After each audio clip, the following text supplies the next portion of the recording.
السلام عليكم ورحمة الله وبركاته حامدا ومصليا ومسلما أما بعد প্রিয় দর্শক, আজ আমাদের আলোচনার বিষয় হলো তাকলিদ শখসি তথা মাযহাবের ইমামদের মানা নিয়ে লামাযহাবী ভাইয়ের মিথ্যাচারের জবাব। মিথ্যার বিরুদ্ধে সর্বদা আমাদের লড়াই। আমরা কোনো অন্যায়ের সাথে অতীত আপোষ করিনি, আগামীতেও করব না ইনশাআল্লাহ। আল্লাহ রাসূল সাল্লাল্লাহু আলাইহি ওয়াসাল্লামের আলেমের বিশেষ কয়েকটা দায়িত্বের মধ্যে অন্যতম দায়িত্ব এটা উল্লেখ করেছেন যে যারা মিথ্যাচার করে এবং প্রোপাগান্ডা ছড়ায় তাদের মিথ্যাচার এবং প্রোপাগান্ডার জবাব তারা দেবে। তো এখন সাম্প্রতিক আমার নজরে আসলো আমাদের পশ্চিমবঙ্গের এক লামাযহাবী ভাই কথিত যত্রতত্র গোল্ডেন চেইন নীতি প্রয়োগ করার ক্রেডিট ইতিমধ্যে যিনি অর্জন করেছেন, তিনি তাকলিদ নিয়ে ভয়াবহ রকমের মিথ্যাচার করেছেন। তো আমরা প্রথমে লেখাটা শিরোনাম দেখে কিছুটা চমকে উঠেছিলাম। তিনি তার লেখা শিরোনাম দিয়েছেন মুকাল্লিদের কিছু ঈমান বিধ্বংসী উসুল। তো শিরোনামটা দেখে আমার বেশ আগ্রহ জেগেছিল, যেহেতু আমার সাবজেক্টই হলো আকীদা এবং ফিকহ। সুতরাং ঈমান ভঙ্গের যদি নতুন কিছু কারণ তিনি আবিষ্কার করেন এবং যেটা ফিতনা হিসেবে বর্তমান দুনিয়ায় ছড়িয়ে গিয়েছে এমনটা চিহ্নিত করতে পারেন, তবে অবশ্যই এটা আমাদের জন্য কল্যাণকর। আমরা জ্ঞানের ক্ষেত্রে আরো সমৃদ্ধি অর্জন করতে পারলাম। কিন্তু আমি তার লেখাটা পড়ে চরমভাবে হতাশ হলাম। মানুষ এত ভয়াবহ মিথ্যাচার কিভাবে করতে পারে? প্রতিটা কথাকে বিকৃত করে নিজের মনমতো অর্থ দাঁড় করিয়ে এভাবে প্রকাশ্যে জনসম্মুখে কিভাবে মিথ্যাচার করতে পারে? গোপন অপরাধ তো গোপন, কিন্তু প্রকাশ্যে একজন মানুষ মিথ্যাচার করতে তার বুকটাও কি একবার কাঁপা উচিত না? তো সালাফি কাকে বলে? সালাফি তো তাকে বলে যে সালাফে সালেহিনের আদর্শের অনুসারী। তো সালাফে সালেহিনকে আমাদেরকে মিথ্যা বলা শিখিয়েছেন, নাউযুবিল্লাহি মিন যালিক। আহলে হাদিস কাকে বলে? আহলে হাদিস মানে তো যিনি হাদিসের অনুসারী। তো আল্লাহ রাসূল সাল্লাল্লাহু আলাইহি ওয়াসাল্লামকে হাদিসের মধ্যে আমাদেরকে মিথ্যা বলা শিখিয়েছেন, নাউযুবিল্লাহি মিন যালিক। তাহলে একজন মানুষের আদর্শ হওয়া দরকার ছিল কি, কিন্তু বাস্তবে আমরা দেখতে পাচ্ছি কি? তো কে সালাফি কে হানাফি এটা তো বড় কথা না, কিন্তু কে সৎ কে অসৎ এটা অবশ্যই বড় কথা। একজন মানুষ সে বিরুদ্ধাচরণ করতেই পারে দালিলিক ভাবে, ইলমি ভাবে, কিন্তু মিথ্যাচার করা এটা তো কখনোই কোনো মুমিনের শান হতে পারে না। তো যে ব্যক্তি মিথ্যাচার করে এবং মিথ্যাকে নিজের আদর্শে পরিণত করে, আল্লাহ রাসূল সাল্লাল্লাহু আলাইহি ওয়াসাল্লাম তার হাদিসের মধ্যে তাকে কাযযাব বলে অভিহিত করেছেন। আর যারা সর্বদা সত্য বলে এবং সত্যকে আগলে রাখে, সত্যের পেছনে ছোটে, আল্লাহ রাসূল সাল্লাল্লাহু আলাইহি ওয়াসাল্লাম তাদেরকে সিদ্দিক বলে অভিহিত করেছেন। তো আমাদের তো আদর্শ হওয়া উচিত সদা সর্বদা সত্যকে আগলে রাখা, মিথ্যার বেশাতি করা না। তো আমি তার মিথ্যাগুলো দেখে চরমভাবে বিস্মিত হলাম। তো আজকে আমাদের আলোচনা মূলত এটাকে কেন্দ্র করি যে কিভাবে তারা মিথ্যাচার করে। হ্যাঁ, তারা যদি যথাযথ ইলমি ভাবে দালিলিক ভাবে তাদের কথাগুলো উপস্থাপন করে এতে আমাদের আপত্তির কিছু নাই, কারণ আমি বরাবরই বলে আসি যে আমরা তো ভুলের ঊর্ধ্বে না। তো সুতরাং যদি আমাদের ভুল চিহ্নিত করে দেয়, আমরা ভুল থেকে অবশ্যই আমরা নিজেদেরকে শুধরে নেব, অবশ্যই রুজু করব, কিন্তু তাই বলে মিথ্যার সঙ্গে আপোষ করার তো কোনো প্রশ্নই আসে না। তো তিনি তার লেখার মধ্যে যে পয়েন্টগুলো এনেছেন, আজ আমরা সময় স্বল্পতার কারণে তার প্রথম 5টা পয়েন্ট নিয়ে বিশ্লেষণ করব এবং দেখাবো প্রতিটা পয়েন্টের মধ্যে কি ভয়াবহ রকমের মিথ্যাচার তিনি করেছেন। ইতিপূর্বে গোল্ডেন চেইন নিয়ে যেভাবে মিথ্যাচার করেছেন এবং আমরা 10টা পয়েন্ট ধরে চোখে আঙ্গুল দিয়ে দেখিয়ে দিয়েছি যে সেটা যে কত ভয়াবহ ধরনের মিথ্যা ছিল, ধোঁকাবাজি ছিল, প্রতারণা ছিল, এবং যার জবাব আজও তিনি দিতে পারেননি, কিয়ামত পর্যন্ত পারবেন না। শুধু তিনি না, তার ঘরানারও কারো এই যোগ্যতা নাই যে তারা সেই মিথ্যাকে সত্য বলে প্রমাণ করে দেখাবেন। আর মিথ্যাকে সত্য প্রমাণ করেই বা কিভাবে? তো আজও আমরা দেখাবো যে তিনি কিভাবে ভয়াবহ রকমের মিথ্যাচার করছেন। তো একজন মানুষ থেকে আমরা তওবা আশা করি, বারবার একই ভুলের পুনরাবৃত্তি আশা করি না। তো আজকের পুরো আলোচনাটা ঠান্ডা মাথায় দেখবেন। এরপর যদি আপনাদের গঠনমূলক কোনো মন্তব্য থাকে অবশ্যই জানাবেন, কিন্তু অন্ধের মতো বিরোধিতা করবেন না। যে দলের হন, যে ঘরানার হন, আমার সমস্যার কিছু নেই, আপত্তির কিছু নেই, কিন্তু এই কথাগুলো অবশ্যই আপনারা নিরপেক্ষভাবে পর্যালোচনা করবেন। শুধু কান দিয়ে শুনবেন না, আকল দিয়ে ফিকির করার চেষ্টা করবেন। তিনি 1 নম্বর যে পয়েন্ট আনলেন, ঈমান বিধ্বংসী উসুল। তার মানে এই উসুল যারা পোষণ করে তাদের ঈমানই তো যেতে পারে নষ্ট হয়ে। তো 1 নম্বর তিনি উসুল আনলেন, তাকলিদ শখসির কারণে কোরআন মাজিদের বরকতময় আয়াত সমূহকে পশ্চাতে নিক্ষেপ করা হয়। ভয়াবহ কথা। তো কোরআনকেই যদি পশ্চাতে নিক্ষেপ করা হয়, কোরআনের আয়াতকেই যদি অস্বীকার করা হয়, তাহলে ঈমান আর থাকে কিভাবে? তার পয়েন্টটা তো যুক্তি আছে, কিন্তু দলিল আনলেন কি? যেমন কারখি হানাফি মুকাল্লিদ বলেছেন, এত বড় একজন ইমামের নামও তিনি শ্রদ্ধার সঙ্গে নেওয়ার কোনো প্রয়োজন অনুভব করলেন না, অথচ আমরা তাদের পুচকে পুচকে ব্যক্তিদের নামও চেষ্টা করি শ্রদ্ধার সাথে নিতে। কখনো যদি অসতর্কতা বশত আমরা শ্রদ্ধার সাথে নিতে নাও পারি, পরবর্তীতে চেষ্টা করি না তার নামের ক্ষেত্রে তার শ্রদ্ধা বজায় রাখতে। তো তার হাওয়ালায় কি আনলেন? আল আসলু আন্না কুল্লা আয়াতিন তুখালিফু কাওলা আসহাবিনা ফাইন্নাহা তুহমালু আলা নাসখি আও আলা তারজিহ ওয়াল আওলা আন তুহমাল আলা তাওয়িল মিন জিহাতি তাওফিক। এর অনুবাদ ব্রাদার সাহেব কি করছেন আমরা দেখি। তিনি অনুবাদ করছেন, আসল কথা এই যে প্রতিটি আয়াত যা আমাদের সাথীদের অর্থাৎ হানাফি ফকিহদের বিপরীত, সেটিকে মানসুখ তথা রহিত রূপে গণ্য করতে হবে অথবা দুর্বল মনে করতে হবে। উত্তম এই যে সমন্বয় করতে গিয়ে তার তাবিল বা দূরতম ব্যাখ্যা করতে হবে। উসুলে কারখি পৃষ্ঠা 29। তার মানে তিনি যে দাবি করেছেন বাহ্যিকভাবে মনে হচ্ছে দাবির সঙ্গে তার দলিলটা তো একেবারে খাপে খাপ 100% এটা যথোপযুক্ত হয়ে গেল এবং এটার সাথে এটা মিলে গেল, অথচ কি পরিমাণ ভয়াবহ জালিয়াতি তিনি করেছেন প্রতিটা পয়েন্টেই দেখতে পারবেন এবং এখানে আপনারা দেখতে পারবেন। তার আরবি উল্লেখ করা দেখে মনে হতে পারে তিনি আরবি বিষয়ে ইতিমধ্যে বেশ ভালো পাণ্ডিত্য অর্জন করে ফেলেছেন, কিন্তু দুঃখের বিষয় এখানে তিনি এটা কার থেকে যে চুরি করে এনেছেন সেটা তিনি ভালো বলতে পারবেন। তো এখানে তিনি যে কিতাবের হাওলা দিয়েছেন আমরা কিতাব থেকে এটা মূল সূত্র থেকে বের করে এনেছি, যদিও তিনি পৃষ্ঠা নাম্বার দিয়েছেন 29।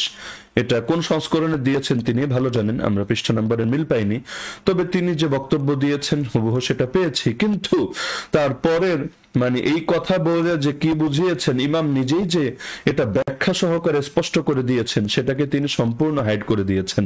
মজার বিষয় হলো আপনি একটা কথার শুরুর অংশ নিবেন কিন্তু তার শেষাংশ নিবেন না, এর চাইতে বড় প্রতারণা কি হতে পারে? এবং এই কথক তার কথা দ্বারা কি বুঝালেন এটা আপনি তার বুঝ না নিয়ে নিজের মতো ব্যাখ্যা করে তার নামে চালিয়ে দিলেন, এর চাইতে বড় হাস্যকর ব্যাপার কি হতে পারে? আগে একটা মূলনীতি নিলে সেই মূলনীতি পুরোটা তো আপনাকে কোট করতে হবে, তারপর আপনি ইনসাফের পরিচয় দেন। বাস্তবে যদি ভুল থাকে সমালোচনা করেন, আপত্তির কিছু নেই। ইমামদের উসুল নিয়ে যে কোনো আলোচনা পর্যালোচনা হতে পারে না, বিষয়টা এমন না, তাই বলে মিথ্যাচার নাউযুবিল্লাহ মিন যালিক। তো এখানে তিনি কি কি কাজ করেছেন গভীরভাবে বোঝার চেষ্টা করেন। এই যে মূলনীতিটা উল্লেখ করেছেন, যদি অনুবাদ এখানে আল আসলু এই শব্দের অনুবাদ তিনি মূলনীতি না করে অনুবাদ করেছেন আসল কথা এই যে, তো সেটা আমরা বাদই দিলাম যে আসল কথা আর মূলনীতি। কিন্তু ইমাম তিনি এর ব্যাখ্যায় কি বলেছেন বা এটা দ্বারা কি বুঝিয়েছেন এটাকে যে সম্পূর্ণ হাইড করে দিলেন। তো এটা কিতাব খুললে আপনারা পেয়ে যাবেন, উসুলে কারখিতে আপনারা এই মূলনীতির অধীনে আসেন, আপনারা বুঝতে পারবেন।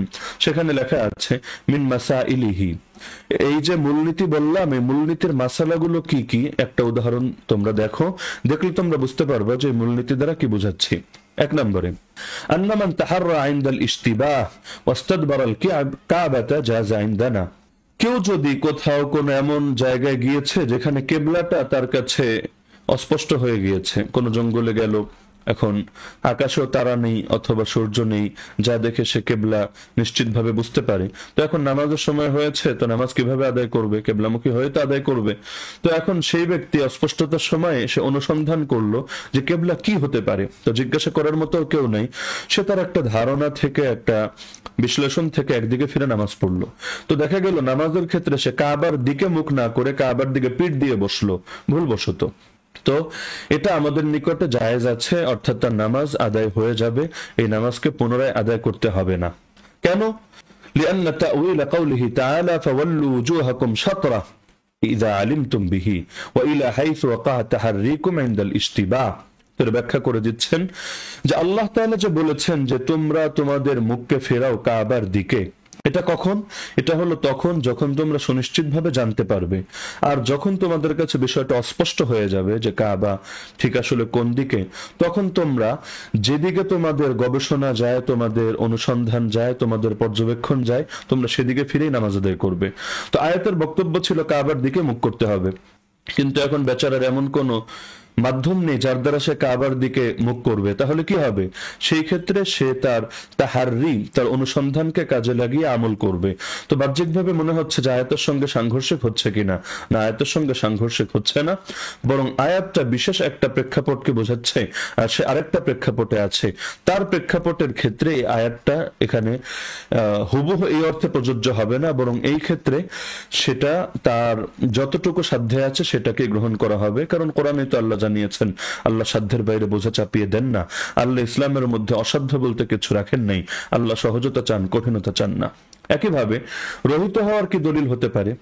أو يحمل على النسخ كقوله تعالى ولرسوله ولذي القربى في الآية ثبوت سهم ذوي القربى في الغنيمة، ونحن نقول انتسخ ذلك بإجماع الصحابة رضي الله تعالى عنهم। 10 নম্বর পারার প্রথম আয়াতটা যদি আপনারা দেখেন, তো সেই আয়াতের মধ্যে দেখবেন যে গনিমত যদি পায় তাহলে গনিমতের বিধানটা কি, এটা কিভাবে ভাগ করা হবে। তো সেখানে বলা হয়েছে যে এটাকে মোট 5 ভাগে ভাগ করা হবে। 4 ভাগ যারা যোদ্ধা তাদের মধ্যে বন্টন করে দেওয়া হবে, বাকি 1 ভাগ রেখে দেওয়া হবে। সেই 1 ভাগ আবার 5 ভাগে ভাগ করা হবে, অর্থাৎ 5 ভাগের 1 ভাগটাকে আবার 1/5 ভাগ করা হবে। প্রথম ভাগ আল্লাহ ও তার রাসূলের, এবং সেটা মুসলিমদের সাধারণ স্বার্থ সংরক্ষণে ব্যয় হবে। দ্বিতীয় ভাগ রাসূলুল্লাহ সাল্লাল্লাহু আলাইহি ওয়াসাল্লামের স্বজনদের জন্য নির্ধারিত। তারা কারা?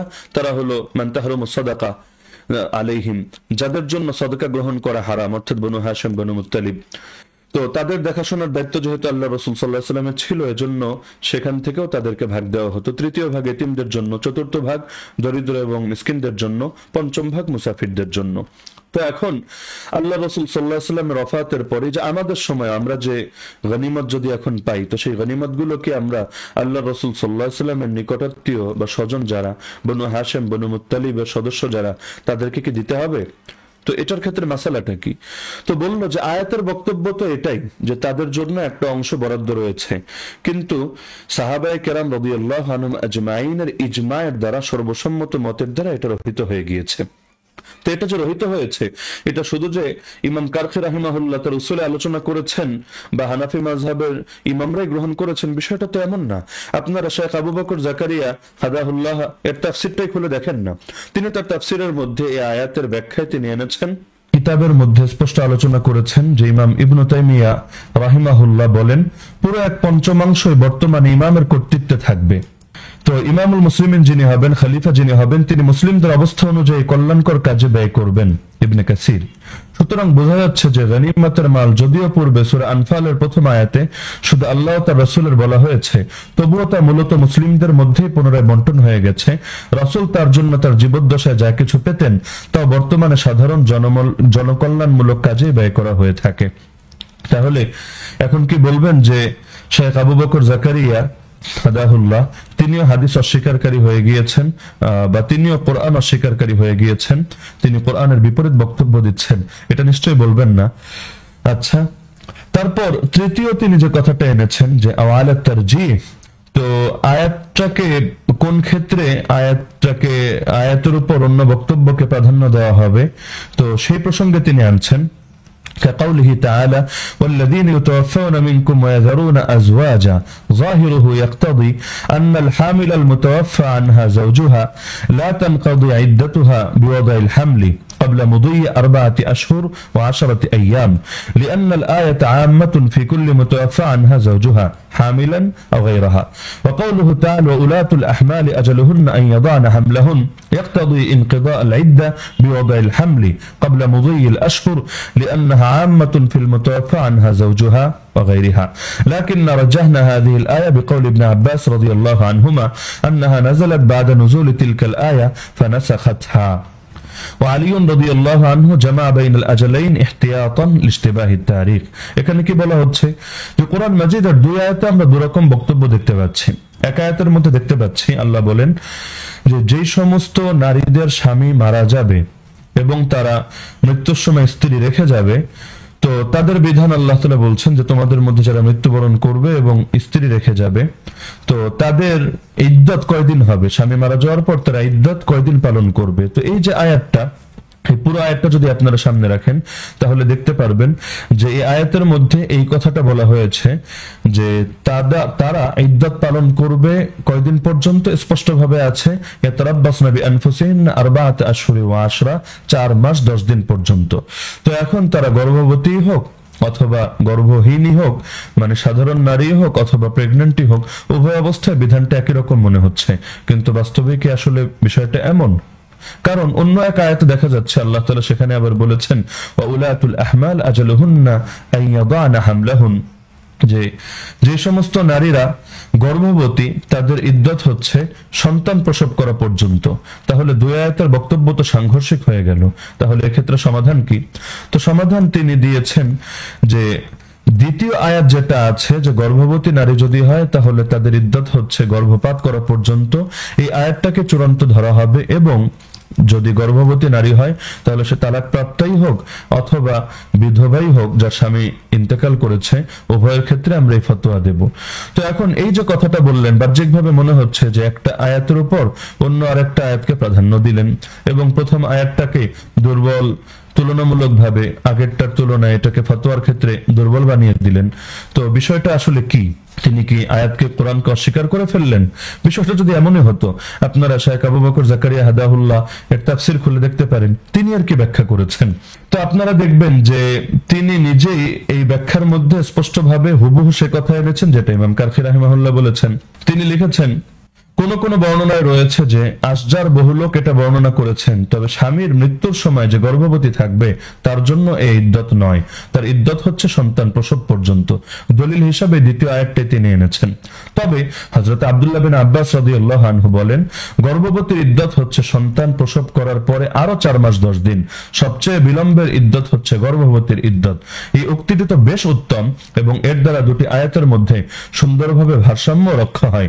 কিন্তু সহিহ বুখারী ও সহিহ মুসলিমের মধ্যে এর বিপরীত স্পষ্ট হাদিস বিদ্যমান রয়েছে, যার মধ্যে রয়েছে যে হযরত সিবা আসলামিয়া রাদিয়াল্লাহু আনহা স্বামীর মৃত্যুকালে তিনি গর্ভবতী ছিলেন, স্বামীর ইন্তেকালের কয়েকদিন পরেই তিনি সন্তান প্রসব করেন, নেফাস হতে পবিত্র হয়ে ভালো পোশাক পরিধান করেন। হযরত আবু সালাবিল রাদিয়াল্লাহু আনহু এটা দেখে তাকে বলেন তুমি কি বিয়ে করতে চাও? আল্লাহর শপথ 4 মাস 10 দিন অতিবাহিত না হওয়া পর্যন্ত তুমি বিয়ে করতে পারো না। এই কথা শুনে হযরত সাবিয়া রাদিয়াল্লাহু আনহা নীরব হয়ে যান এবং সন্ধ্যায় রাসূলুল্লাহ সাল্লাল্লাহু আলাইহি ওয়াসাল্লামের নিকট উপস্থিত হয়ে ফতোয়া জিজ্ঞাসা করেন। তো সাহাবীর নাম এক এক জায়গায় এক এক ভাবে দিয়েছে, তো এটা তাদের টাইপিং মিস্টেক হবে সম্ভবত। রাসূলুল্লাহ সাল্লাল্লাহু আলাইহি ওয়াসাল্লাম তাকে বলেন সন্তান প্রসবের পর থেকে তুমি ইদ্দত হতে বেরিয়ে গেছো, সুতরাং এখন তুমি ইচ্ছা করলে বিয়ে করতে পারো। এও বর্ণিত আছে যে এই হাদিসটি জানার পর হযরত ইবনে আব্বাস রাদিয়াল্লাহু আনহুমাও তার উক্তি হতে প্রত্যাবর্তন করেন। এর দ্বারা এটা জোরদার হয় যে হযরত আব্দুল্লাহ বিন আব্বাসের ছাত্র ও সঙ্গী এই হাদিস দ্বারাই ফতোয়া প্রদান করতেন।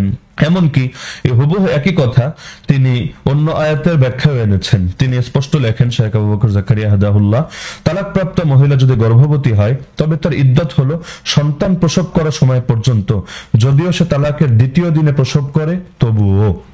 এছাড়া এই আয়াতের বাহ্যিক অর্থ থেকে এটাই প্রতীয়মান হয় যে প্রত্যেক গর্ভবতীর ইদ্দত এটাই, তাতে সে তালাকপ্রাপ্ত হোক অথবা তার স্বামীর মৃত্যু হয়ে থাকুক। বহু হাদিস থেকেও এর সমর্থন হয়।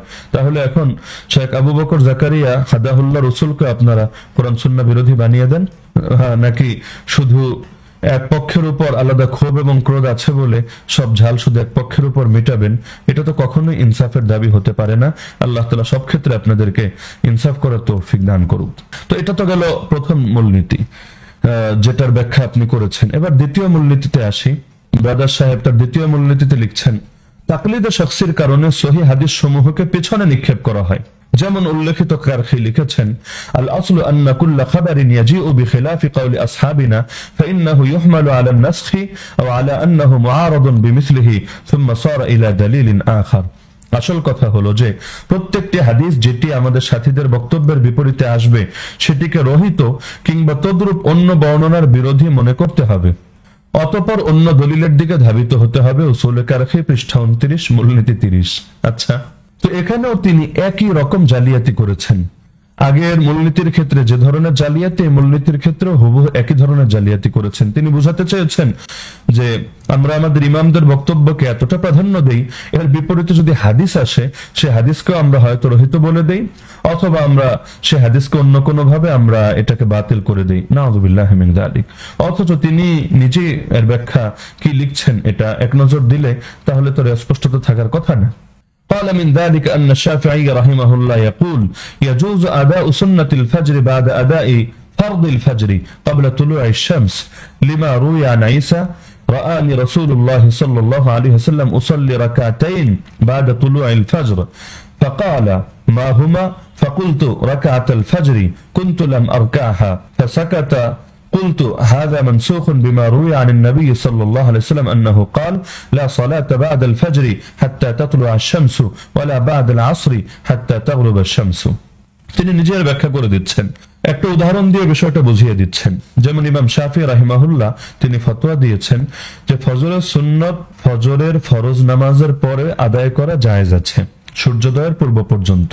তিনি দলিল দিয়েছেন একটা বর্ণনা দিয়ে, যেখানে দেখা যাচ্ছে যে একজন নামাজ পড়ছেন, এক সাহাবী ফজরের নামাজের পর তিনি আলাদা করে 2 রাকাত নামাজ পড়ছেন। আল্লাহ রাসূল সাল্লাল্লাহু আলাইহি ওয়াসাল্লাম তাকে দেখে জিজ্ঞাসা করলেন যে এই 2 রাকাত আবার কি? তো তিনি বলছেন যে এটা হলো ফজরের সেই সুন্নাত 2 রাকাত যেটা আমি পূর্বে পড়িনি। তো আল্লাহ রাসূল চুপ থাকলেন। তো হাদিস দিয়ে তিনি দলিল দিয়ে বোঝাচ্ছেন যে ফজরের সুন্নাত যদি ফরজের আগে আদায় না করা যায় তাহলে সূর্যোদয়ের পূর্বে ফরজের পরে আদায় করে নিতে পারে। তো ইমাম কারফি রাহিমাহুল্লাহ খণ্ডন করছেন যে না, এই হাদিসটা রহিত, এই হাদিসটাকে আমরা রহিত ধরবো। কেন রহিত ধরবো? কারণ এর মোকাবেলায় হাদিস আছে এবং ওই হাদিসের আলোকেই আমাদের ইমামরা মূলত ফতোয়া দিয়েছেন। কি সেটা? যে ফজরের পরে আর কোনো নামাজ নেই যতক্ষণ না সূর্য উদিত হয়, একইভাবে আসরের পর আর কোনো নামাজ নেই যতক্ষণ না সূর্য অস্ত যায়। তো এই হাদিসের কারণে আমরা ওটাকে মানসুখ ধরেছি, রহিত ধরেছি। তো হাদিসের কারণেই তো এখানে অন্য হাদিসকে রহিত ধরা হচ্ছে। হাদিস বিরোধী কোন ইমামের বক্তব্যের কারণে তো অন্য হাদিসকে রহিত ধরা হচ্ছে না। এখন আমাদের ব্রাদার ধরে নিয়েছেন ইমামের বক্তব্য মানেই হাদিস বিরোধী বক্তব্য, আর হাদিস বিরোধী বক্তব্য সেটা দিয়ে হাদিসকে অস্বীকার করা, তো এটা ঈমান ভঙ্গের কারণ না তো কি? অদ্ভুত ব্যাপার। একইভাবে তিনি আরো উদাহরণ দিচ্ছেন, আম্মাল মুআরাযা, সংঘর্ষের উদাহরণ, যে একটা আরেকটার সঙ্গে সাংঘর্ষিক হয়ে যাচ্ছে। কেমন?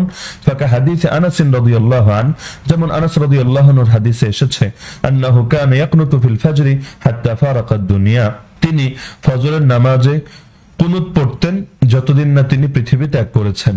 ফাহুয়া মুআরাদুন বিরিওয়ায়াতিন আন আনাস রাদিয়াল্লাহু আন, এটা আনাস রাদিয়াল্লাহু আনহু থেকে বর্ণিত অন্য বর্ণনার সাথে সাংঘর্ষিক। কি সেটা?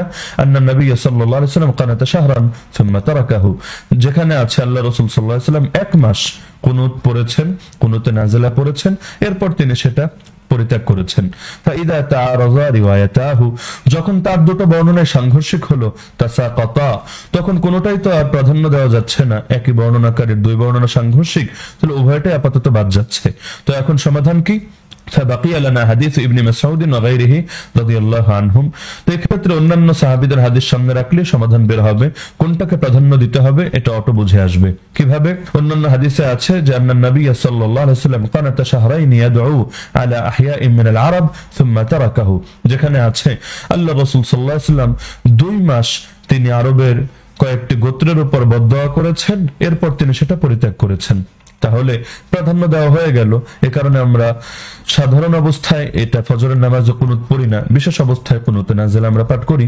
أما التأويل فهو ما روي عن النبي صلى الله عليه وسلم أنه كان إذا رفع رأسه من الركوع قال سمع الله لمن حمده ربنا لك الحمد وهذا دلالة الجمع بين الذكرين من الإمام وغيره। তো তাওয়িল আবার কোন ক্ষেত্রে করা হয়? যে হাদিসকে আমরা আবার তাওয়িল করছি ইমামদের কোন বক্তব্যকে সামনে রেখে, তাহলে আমরা কি হাদিসকে মর্যাদা কম দিলাম, ইমামের বক্তব্যকে মর্যাদা বেশি দিলাম? না, বিষয়টা এমনও না, এটাও তিনি বুঝিয়ে দিচ্ছেন। আল্লাহ রাসূল সাল্লাল্লাহু আলাইহি ওয়াসাল্লাম থেকে একটা হাদিস আছে যে আল্লাহ রাসূল রুকু থেকে মাথা উঠিয়ে বলতেন সামি আল্লাহু লিমান হামিদা রব্বানা লাকাল হামদ। তো এখান থেকে বোঝা যাচ্ছে দুটোটাই বলা হবে, ইমাম হোক মুক্তাদি হোক, তারা সামি আল্লাহু লিমান হামিদাও বলবেন, রব্বানা লাকাল হামদ বলবেন।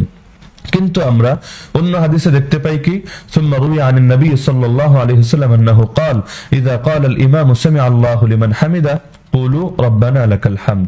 আমরা দেখতে পাই আল্লাহ রাসূল বলেন যে ইমাম যখন বলবেন সামি আল্লাহু লিমান হামিদা, তোমরা বলবা রব্বানা লাকাল হামদ। তার মানে দায়িত্ব ভাগ করে দেওয়া হচ্ছে। ওয়াল কিসমা তাকতাউ শিরকা, তো দায়িত্ব ভাগ করে দেওয়াটাই তো একজনকে উভয়টা করতে হবে এই মতকে খণ্ডন করে দিচ্ছে। ফায়ুফাকু বাইনাহুমা, তো এখন দুটোর মধ্যে সমন্বয় সাধন করা হবে কিভাবে?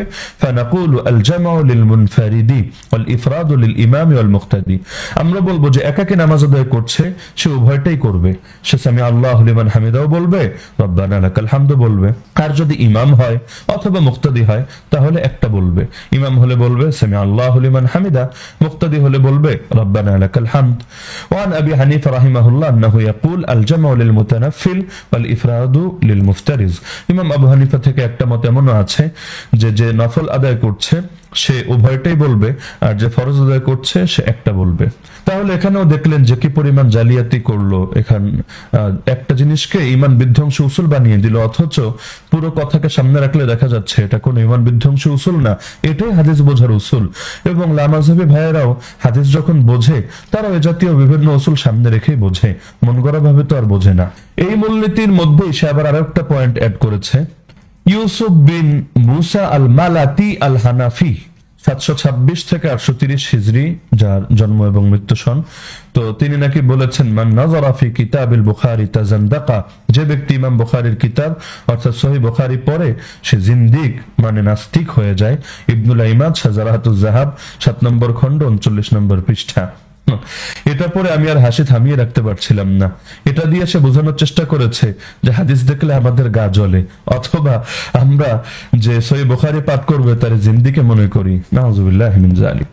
কোন কওমি মাদ্রাসা এমন আছে যেখানে ছাত্রদেরকে শিক্ষা সমাপনের সনদ দেওয়া হয় অথচ তাদেরকে সহিহ বুখারী পড়ানো হয় না? আরে সহিহ বুখারীকে তো সর্বোচ্চ মর্যাদা দেওয়া হয় সব কওমি মাদ্রাসায়, সব হানাফি দেওবন্দি মাদ্রাসায়। এমনকি হানাফি মাযহাবের যে ইমামরা যে কিতাবগুলো লিখে গিয়েছেন, যেমন তাহাউী, শারহ মাআনিল আসার, একইভাবে মুয়াত্তা মুহাম্মদ, এগুলোকে পর্যন্ত সেই মান দেওয়া হয় না যেটা বুখারীকে দেওয়া হয়। যিনি বুখারী পড়ান তাকে শাইখুল হাদিস বলা হয়। আমি নিজেও তো বুখারী পড়াই, তাহলে বুখারী পড়লেই যদি নাস্তিক হয়ে যায় তাহলে আমরাও কি নাস্তিক হয়ে গিয়েছি নাকি? আচ্ছা, এখন এমন ভাবে কথাটা এনেছে যেন এটাই মাযহাবের উসুল। নাউযুবিল্লাহি মিন যালিক। তো এটাও আমি খুঁজে বের করলাম, সে যদিও নাম্বার দিয়েছে শাজারাতুজ যাহাব কিতাবের 7 নম্বর খণ্ডের 39 নম্বর পৃষ্ঠা, তবে আমি পেয়েছি এটা শাজারাতুজ যাহাবের 10 নম্বর খণ্ডের 335 এবং 336 নম্বর পৃষ্ঠা 1271 নম্বর বর্ণনা, মানসুরাতু দারি মাকতাবাতিল হায়াত বাইরুত প্রকাশনী। তো সেখানে কি আছে? সেখানে এই যে লোকটা ইউসুফ বিন মুসা আল মালাতি সে লিখেছে হানাফি। আচ্ছা, এর নাম আপনারা জীবনে শুনেছেন? আমার তো মনে হয় না যে দুই একজন বিরল ব্যতিক্রম ছাড়া কেউ তার নাম শুনেছেন যে এটাকে মাযহাবের উসুল হিসেবে ধরে নেবেন। আবার সে লিখেছে মালাতি, কিতাবের মধ্যে দেওয়া আছে আল মালতি। তো যাই হোক, সেটা বাদ দিলাম। তো লোকটা আসলে কে? তার কথা থেকে মনে হচ্ছে না সে একজন বরেণ্য ব্যক্তিত্ব যার সব মেনে নিতে হবে, অথচ এই লোকটা এমন একজন ব্যক্তিত্ব এই কিতাবের যে কিতাবের রেফারেন্স সে টেনেছে সে তো তার ধান্দার জন্য সির্ফ একটা বাক্য টেনেছে। আমরা আগে পড়ে দিলে আপনারা বুঝতে পারবেন যে কার কথাকে সে দলিল বানিয়েছে। দলিল বানানোর লোক কি আর কাউকে পেল না? আমরাও কি তাদের মধ্যে বিভিন্ন বিতর্কিত লোকের কথাকে টেনে এনে তাদেরকে পচাতে শুরু করব? এমন করলে তাদের পরনে কি আর লুঙ্গি থাকবে? তো সে যে ব্যক্তির কথাকে দলিল বানিয়েছে সেই ব্যক্তির ব্যাপারে আছে এই শাজারাতুজ যাহাবের তার উল্লেখিত এই কিতাবের মধ্যেই ফাবাশারা মুবাশারাতান আজীবা ফাইন্নাহু কাররাবাল ফুসাক ওয়াস্তাকসারা মিন ইস্তিবদালিল আওকাফ ওয়া কাতালা মুসলিমান বিনাসরানিয়্যিন বাল ইশতাহারা আন্নাহু কানা ইফতি বিআকলিল হাশিশ ওয়া বিউজুহিম মিনাল হিয়াল ফি আকলির রিবা। এমন একজন লোকের কথাকে দলিল বানিয়েছে যে অনেক আপত্তিকর বিস্ময়কর রকমের কাজ করত। সে ফাসিকদেরকে, পাপিষ্ঠ লোকদেরকে তার নিকটবর্তী করলো। সে আওকাফের বিভিন্ন জিনিসকে প্রচুর পরিমাণ এখানে হস্তক্ষেপ করে অদল বদল করতে লাগলো। সে একজন খ্রিস্টান হত্যার পরিবর্তে একজন মুসলমানকে হত্যা করে ফেললো। এবং তার ব্যাপারে এটাও প্রসিদ্ধ আছে সে হাশিশ খাওয়ার, যেটাকে আধুনিক যুগে হিরোইনও বলতে পারেন, এর পূর্বের ভার্সন, তো হাশিশ খাওয়ার বৈধতার ব্যাপারে সে ফতোয়া দিত। সে সুদকে বৈধতা দেওয়ার ব্যাপারে বিভিন্ন রকম অপকৌশলের বৈধতার ফতোয়া দিত। এবং সেই বলতে এরপরে এই বাক্যটা যে আন্নাহু কানা ইয়াকুল মান নাযারা ফি কিতাবিল বুখারী তাযান্দাকা, যে সহিহ বুখারী পাঠ করবে সে জিন্দিক হয়ে যাবে। তো কেমন একটা লোকের কথাকে দলিল বানালো আপনারা একবার দেখেন। এমনকি তার ব্যাপারে ইমামরা বলেই গিয়েছেন যে সে তার ইলম ভালো থাকলে কি হবে, আন্নাহু লাম ইয়াকুন মাহমুদান ফি মুবাশারাতিহি, আচরণে তার ব্যক্তিগত জীবনে সে মোটেও প্রশংসা যোগ্য কিছু ছিল না। একদিকে সে লোক দেখানোর জন্য সদকা করতো, ইমাম আইনি বলেছেন। এরপরে এটা কিতাবে উল্লেখ আছে, ওয়াকাল আল আইনি كان يتصدق على الفقراء في كل يوم ب25 درهما يصرف بها فلوسا لا يخل بذلك ولم يكن يقطع زكاة ماله مع بعض شح وطمع وتغفيل। একদিকে সে লোক দেখানোর জন্য নফল সদকা করতো, আর একদিকে সে ফরজ যাকাতও ঠিকভাবে আদায় করতো না। এমনকি সে বাটপারি করে প্রচুর পরিমাণ দুর্নীতি করে সম্পদ জমিয়েছিল। এখানে আছে আন্নাহু হাসালা বিহালাব মালান কাসীরান ফানাহাবা আকসারাহু, সে অধিকাংশ সম্পদ লুণ্ঠন করে নিয়ে নিয়েছিল। তো এমন একটা বিতর্কিত লোকের কথাকে দলিল বানিয়ে সে পচিয়ে দিচ্ছে। ইন্না লিল্লাহি ওয়া ইন্না ইলাইহি রাজিউন। এটাকে সততা বলে না, এটাকে দাজ্জালি আচরণ বলে, মহা ধোঁকাবাজি বলে। 3 নম্বর মূলনীতি সে এনেছে, তাকলিদে শাখসির কারণে বহু জায়গায় ইজমাকে প্রত্যাখ্যান করা হয়। আচ্ছা, যেমন খায়রুল কুরুন বা স্বর্ণযুগে এর উপর ইজমা রয়েছে যে তাকলিদে শাখসি নাজায়েজ। দলিল দিয়েছে নুবজাতুল কাফিয়া পৃষ্ঠা 71। তারপর দুঃখ করে লিখেছে, কিন্তু মুকাল্লিদ আলেমগণ দিন রাত তাকলিদে শাখসির গান গেয়েই যাচ্ছেন।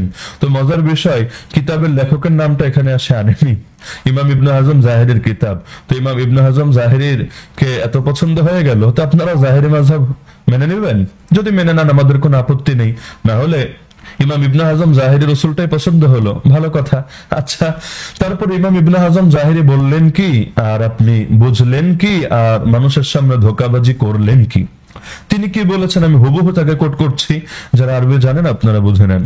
ওয়াকাদ সাহা ইজমাউ জামিউ সাহাবাতি রাদিয়াল্লাহু আনহুম আউয়ালিহিম আন আখিরিহিম ওয়া ইজমাউ জামিউ التابعين اولهم عن اخرهم على الامتناع والمنع من ان يقصد منهم احد الى قول انسان منهم او ممن قبلهم فيأخذه كله فليعلم من اخذ بجميع قول ابي حنيفه وجميع قول مالك وجميع قول الشافعي او جميع قول احمد بن حنبل رضي الله عنهم ممن يتمكن من النظر ولم يترك من اتبعه منهم إلى غيره قد خالف إجماع الأمة كلها عن آخرها واتبع غير سبيل المؤمنين نعوذ بالله من هذه المنزلة।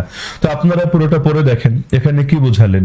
এখানে বুঝালেন যে যারা ইমাম আবু হানিফা হোক, মালিক হোক, শাফিঈ হোক, আহমদ হোক রাহিমাহুমুল্লাহর সব মত নাই, বিজামিয়া কাউল, কোন মত বাদ দেয় না, একেবারে ওই লোক থেকে যা এসেছে, ওই ব্যক্তি থেকে যা এসেছে সব মত নাই।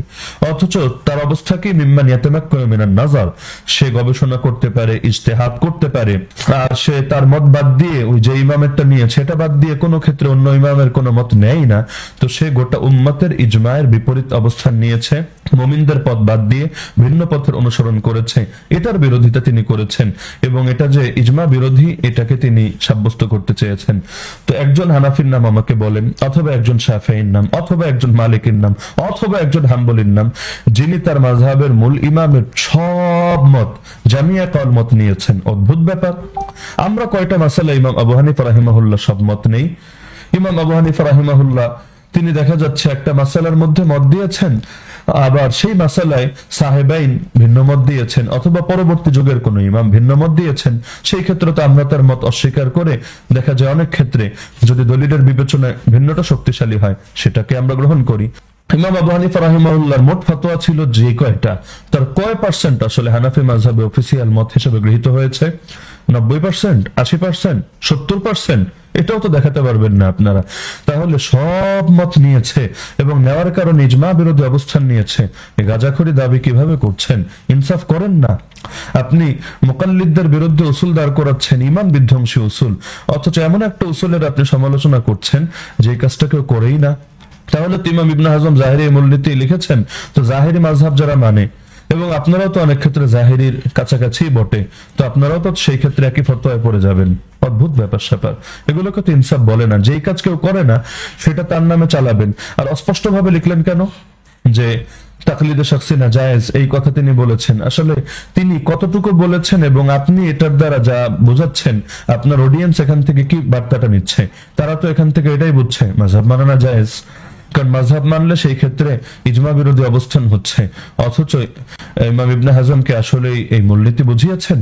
4 নম্বর আপনি মূলনীতি এনেছেন, তাকলিদে শাখসির কারণে সালাফে সালেহিনের সাক্ষ্যসমূহ এবং তাহকিকগুলোকে প্রত্যাখ্যান করে অনেক সময় খোলাখুলি ভাবে তাদেরকে তুচ্ছতাচ্ছিল্য করা হয়। আচ্ছা, যেমন হানাফি মুকাল্লিদদের গ্রন্থ উসুলে শাসিতে আবু হুরায়রা রাদিয়াল্লাহু আনহুকে ইজতিহাদ ও ফতোয়া প্রদানের মর্যাদা থেকে বের করে দিয়ে ঘোষণা করা হয়েছে যে ওয়ালা হাদা তারাকা আসহাবুনা রিওয়ায়াত আবি হুরায়রা, আর এর উপর ভিত্তি করেই আমাদের সাথীগণ আবু হুরায়রার রিওয়ায়াতকে বর্জন করেছেন। এই তো আর এক মিথ্যাচার, আর এক প্রপাগান্ডা। মানে জালিয়াতি এত করে, প্রতিটা বাক্যে জালিয়াতি, একটা বাক্য ইনসাফের সাথে লিখতে পারছেন না। উসুলে শাসিতে কি লিখেছে এটা যে কোনো কওমি মাদ্রাসার ছাত্রই বলতে পারবে।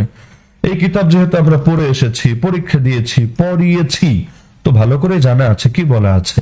কিতাবে শুরু হয়েছে আলোচনা এভাবে যে সুম্মার রাওয়ি ফিল আসলি কিসমান, বর্ণনাকারীরা মৌলিকভাবে দুই রকম। একরকম বর্ণনাকারী মারুফুন বিল ইলমি ওয়াল ইজতিহাদ, যারা ইলম এবং ইজতিহাদের দ্বারা পরিচিত, প্রসিদ্ধ, যে যারা গবেষক হিসাবে, মুস্তাহিদ হিসাবে প্রসিদ্ধ। তো সব সাহাবী কি মুস্তাহিদ ছিলেন? আল্লাহ রাসূল সাল্লাল্লাহু আলাইহি ওয়াসাল্লামের প্রায় 2 লাখের কাছাকাছি সাহাবী যদি হন, প্রত্যেকেই কি মুস্তাহিদ ছিলেন? এই দাবি কি আপনারা করছেন?